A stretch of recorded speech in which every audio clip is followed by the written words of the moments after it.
So despite what you may have thought or may think, fuel cells are not dead. They haven't gone away. Just because everyone talks about plug-ins and EVs these days, we are, rest assured, still working very hard on this project. And with each successive generation getting closer and closer to our commercialization target. So the vehicle that's on the screen here is the same vehicle that's outside and is the car that the third generation vehicle that we launched in 2008 in the U.S. You'll recognize the body. It's the previous generation Highlander. Lots of reasons why we did that, but the main reason is we're at this point in the project, we're still working a lot on refining the powertrain and not so worried about the looks of the car yet. So the key takeaway from this slide is that you'll see we recently did a sort of range confirmation test with the Department of Energy and certified that we have a miles per gallon equivalent of about 68 or 69 miles per gallon. And that's pretty impressive when you consider this is a 2-ton SUV.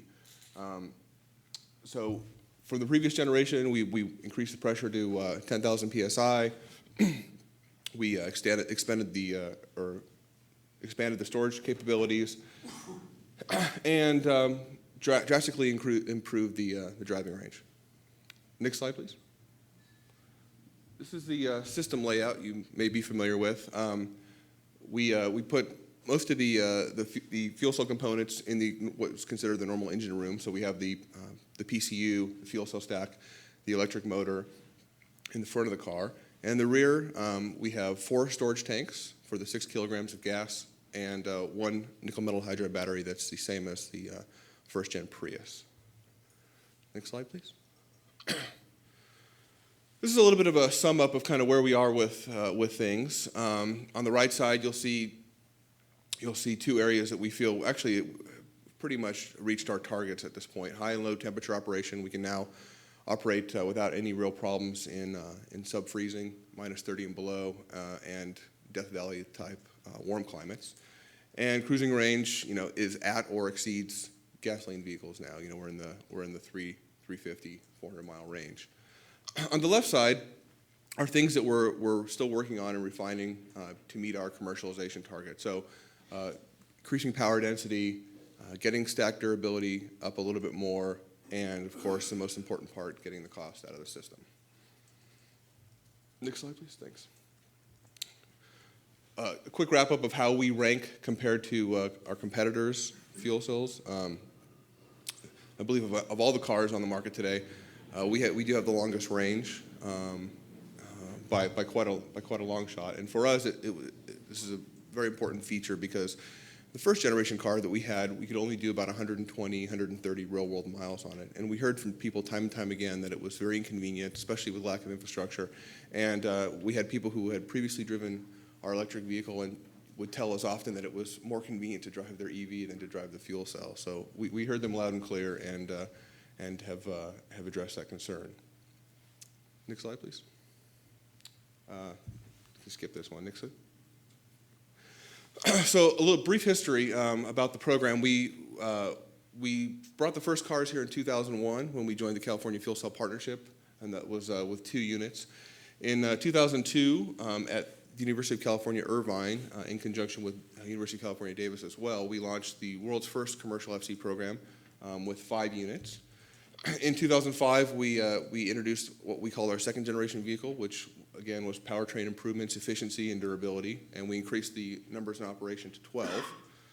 And in 2008, we launched the vehicle you'll have a chance to drive today, what we call the third generation ADV or advanced vehicle.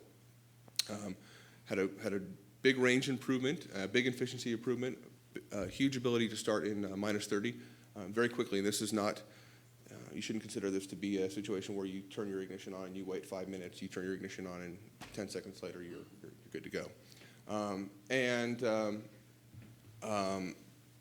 In 2009, we expanded the program from California to the Northeast states, currently in New York, but looking at other places, sort of depending on infrastructure.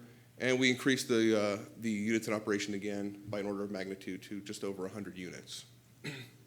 And in 2015, we'll launch the DeLorean fuel cell vehicle. There you see the sneak peek of it. be an off-road car. And next slide, please. Again, we're where we are today.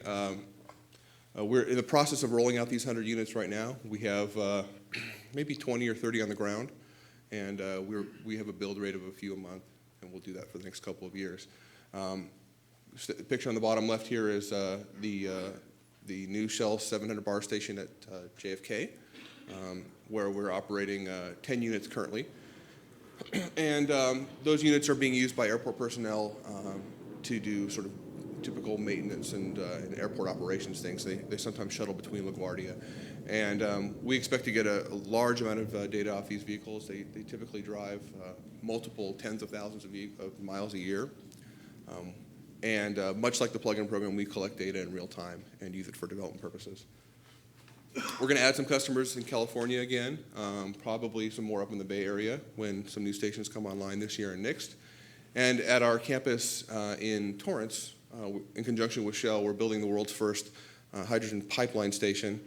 You may know that there's outside of our building in Torrance, there's a pipeline that runs from Wilmington to the Mobil refinery down the street.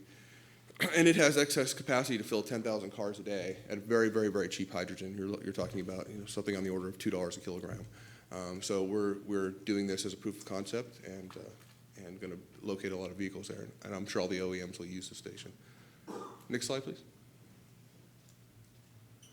And so where does this leave us for tomorrow? The car is steadily progressing. We have previously announced a 2015 commercialization target, which at this point we are still looking to meet. So that's great, but without any place to fill the vehicles, it doesn't really do us any good. And we're starting to get increasingly worried about this because we don't see a lot of action from anyone really on this front. And I'll tell you that the 9 years or so that I've been working on this program, the car has made very phenomenal improvements over this time. But the infrastructure hasn't really made any improvements at all. And the station that I could buy or I built in 2001 is very much like the station that I buy today. So there needs to be sort of a step change for infrastructure in the next few years here to make this palatable. And as well, codes and standards are not there. We still are dealing with sort of a hybrid of codes, weird NFPA rules, things that don't apply to hydrogen. And so a lot of work needs to be done in codes and standard development. Vehicle technology and the cost you'll see today. Please take a moment to drive the car if you haven't done so. I think you'll find it just like driving a regular vehicle. There's really no difference. I drove mine down. I drove one down yesterday from LA. I wish it was mine. And stopped off at UC Irvine, got a fill, and came down here, and I'll drive it back today. So it's really no big deal. It's just like every other car. And the costs are steadily coming down, and we think we'll have something ready for the real world in 2015.